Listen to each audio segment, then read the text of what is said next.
they are crying. I think all family members are close to being hopeless because there's nothing concrete. I mean, today you hear, no, we're waiting for the presidency, we're waiting for the G20, we're waiting for this, but there's nothing concrete. And I think the biggest fact that is not shared anyway is that these guys were sold. Apparently, they were bought with money. When they give us feedback, it's that these Russians say they own us, they bought us for millions. I don't know the exchange rate, but apparently per head, it's like over 2 to 3 million. Is it rubles? What is the currency in Russia? 2 to 3 million Russian currency per head. So they were bought, which means somebody was giving money, millions for them. And it makes sense. You can't take people there for free. So they were sold. There was an exchange of money. And at some point, while communicating with the guys, they were saying these guys, all they want back is their money. Hi everyone, welcome back to the Controversial Podcast. In today's episode, we'll be talking about Duduzile Zuma Sampodla, the daughter of the former President Jacob Zuma, and the leader of the Umkhonto weSizwe Party. Things are getting worse for this lady. Like it's bad. She's so cruel. Things are just not looking good for Duduzile Zuma Sampodla. The victims are coming out and exposing her. Things are really getting heated. Duduzile Zuma Sampodla has been exposed on the 98.7 FM. Dr. Mbuyiseni Ndlozi invited the family members to speak on behalf of those people who are in Russia that were lured by Duduzile Zuma Sampodla. Yesterday, she finally broke her silence. She said she was a victim. She didn't know anything about it. She thought it was a legitimate project. Yeah, that's what she said. But the funny part is that she's always saying, we are Putin, I'm Putin, so where's Putin now? Why can't she ask Putin for assistance? Why couldn't she verify this information directly with Vladimir Putin, since she has created this narrative that they are very close to Vladimir Putin? After getting that information, let's say this person lied because she says Khoza lied to her. She does not know Khoza. She was contacted by this person who lives in Russia. Subsequently, she was told by this person about this program.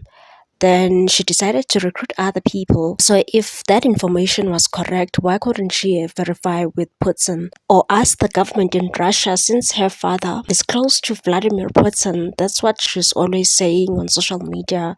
Blah, blah, blah. We are Putin. Putin is us. So where is Putin now? So finally, she spoke out yesterday, but she submitted a sworn affidavit to Sandton Police Station on Monday to finally present what actually happened with regards to the public allegations made by her sister Nkosazana Bunganini Zuma Mncube. I made a video about it yesterday. If you want to know more about what her sister said, you can check the video that I did yesterday. In that affidavit, she said she was blindsided, manipulated, and she's a victim of deception, mispresentation, and manipulation. She said she was manipulated by Blessing Rulani Khoza, and the affidavit reads as follows. Prior to this unsolicited message, I had no relationship, acquaintance, or prior knowledge of this person whatsoever. Rulani Khoza portrayed himself as a South African living in Russia with access to what he described as lawful, structured, no-combat parliamentary training program designed for civilians, and he repeatedly told her that the program was safe, skills-based, and legitimate. She said, believing his assurances, she traveled to Russia at her own expense, where she completed 1 month of what she now describes as surface-level training, and said, I experienced only non-combat, controlled activities. I was never exposed to combat, never deployed. Because experience seemed harmless and legitimate, she believed that the program was exactly what Khoza had claimed it to be. When she was later told that more participants could be accommodated, she shared the information with the relatives and close family friends and insists she never recruited or lured anyone. Instead, I shared information innocently. They chose to join on their voluntary interest. Her own family members traveled. To her, that fact is proof she had no knowledge of any danger, and said, I would not, under any circumstances, knowingly expose my family or any other person to harm. She further stated that this discovery caused me profound shock and distress. It was at this point that I realized that both and I and others had been scammed. My actions were taken urgently. In an urgent attempt to help, she flew back to Russia for 2 weeks, filing appeals to Russian officials and seeking assistance from the South African embassy. And she further stated that my actions were taken urgently at personal cost and solely out of concern for the safety of the affected South Africans. I was not a recruiter, agent, operator, or facilitator of any unlawful activity. That's what she stated in that affidavit, of which I don't believe it's entirely true, because the person who was speaking at that FM with Dr. Mbuyiseni Ndlozi said those people were promised like big positions in government, talking about tasked him like they were going to be highly trained by Russia. So I think this statement is just contradicting to what has been said by that family member who was exposing Duduzile Zumasambula. Apparently, she received a lot of money. It was millions, and it is alleged, according to that person. I'm not saying this is true or whatsoever, that Duduzile Sambula Zuma forced those people to sign contracts, the employment contracts in Russia, where the contracts were written in Russia, and people were like, no, we can't sign this, we do not understand this.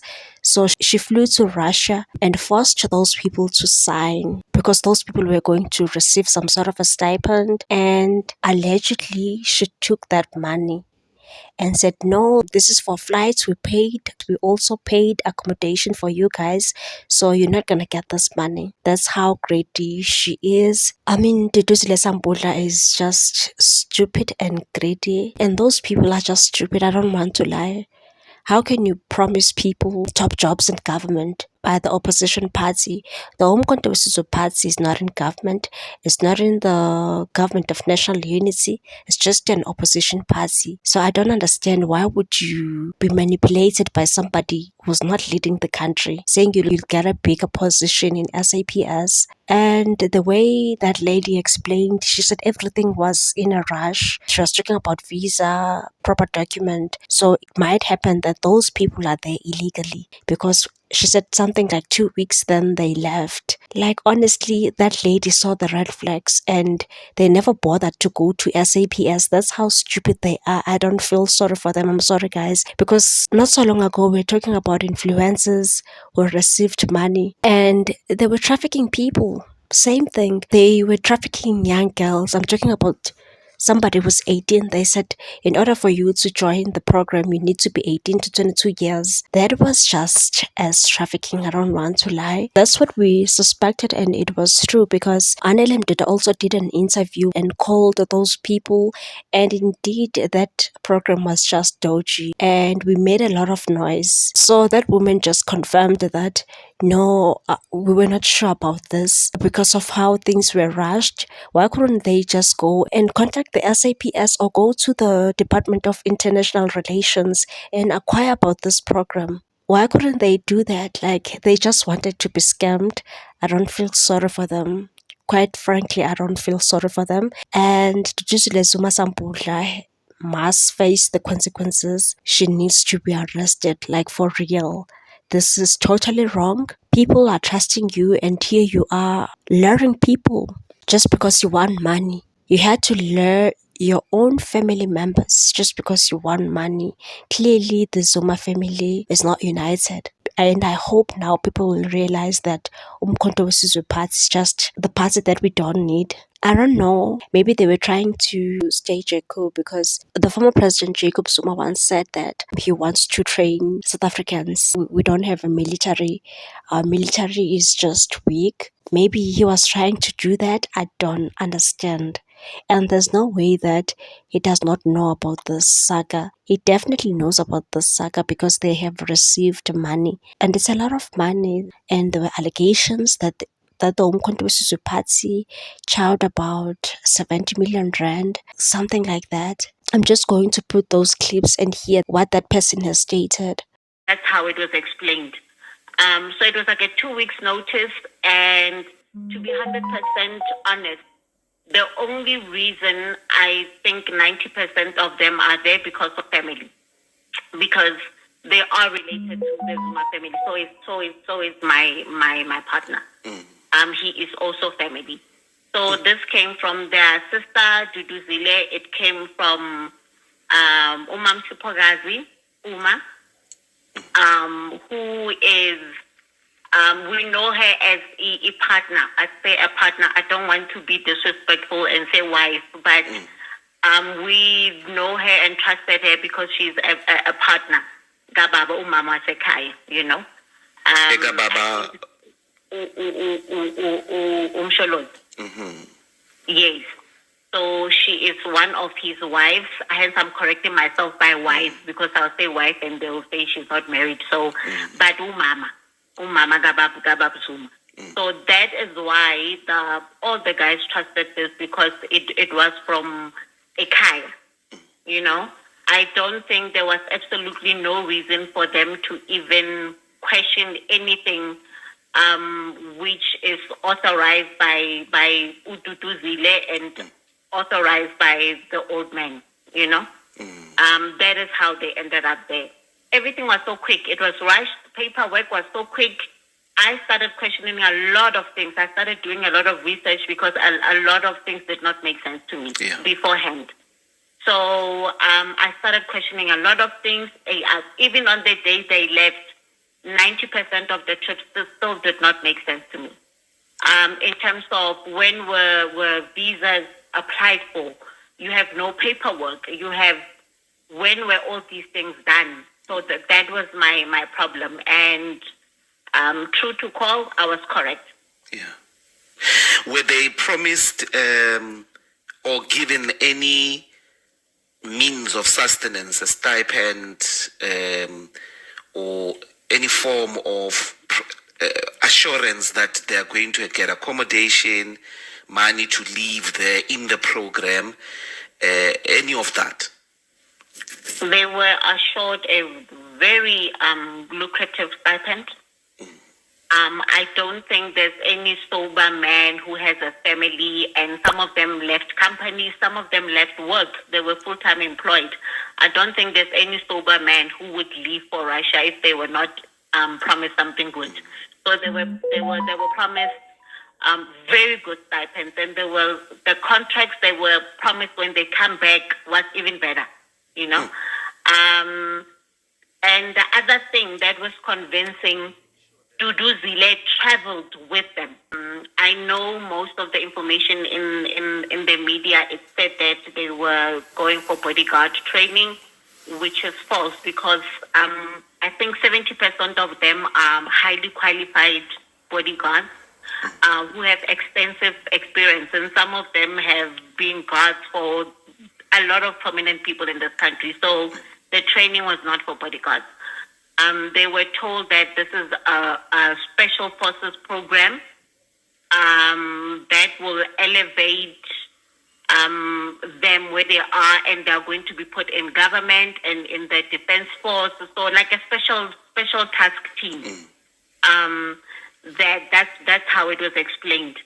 So it was like a 2 weeks notice, and to be 100% honest, the only reason I think 90% of them are there because of family, because they are related to the Zuma family. So is my partner.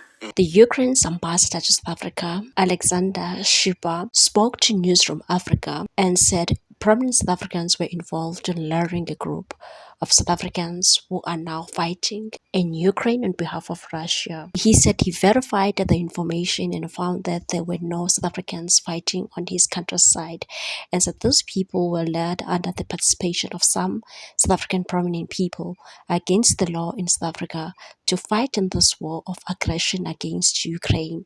It is highly regrettable, and I am in touch with one of the families. I wrote an email and said, let us figure it out. I said it is highly regrettable for me as ambassador of Ukraine that your family members decided to fight in this war against my country, but I feel your pain and let us try to figure it out and make sure that no such events will occur in the future. The South African family has not responded to him, so this is really painful and sad at the same time. It's very hard to feel sorry for these people, and somehow maybe they don't watch news. Maybe I should empathize with the family because this is painful. People were just sold, and Zuma Samputla is just coming out crying and telling us nonsense that no, I was a victim. Victim of what? When you have received millions. Victims of what exactly? The police need to investigate her bank account and also investigate the Umkhonto weSizwe Party bank statements. What nonsense is this? I really hope Hawks will do the right thing and arrest this criminal. I mean, if these allegations are true, she is a criminal. She's selling people. Look at how she dressed. Last week she appeared in court and she was wearing skimpy shorts. I don't understand that woman. It's like she has that page, OnlyFans. I don't know the way she's behaving. And it wasn't really a good move to put Duduzile Zuma Samputla in parliament. Now the reputation of the Umkhonto weSizwe Party is damaged. Duduzile Zuma Samputla is there as the member of parliament. You all should be ashamed. Shame. Maybe Judge John Kloppe should be happy. Maybe it was a blessing in disguise since the Umkhonto weSizwe Party kicked him out. Maybe he should be celebrating because this party is just... Let me not say anything because I know on the comment section the MKP party supporters will come and attack me, but I don't care. Your own member of parliament sold people, allegedly. And people are coming out. There's evidence. What a shame. Please let me know in the comment section, what are your thoughts about this? Do you think Duduzile Zuma Samputla is a victim or she should be arrested? Let's not be emotional. Let's be respectful in the comment section. And yeah, let's have a debate, a healthy one. Please like, comment, share this video and subscribe. Bye. See you on the next episode.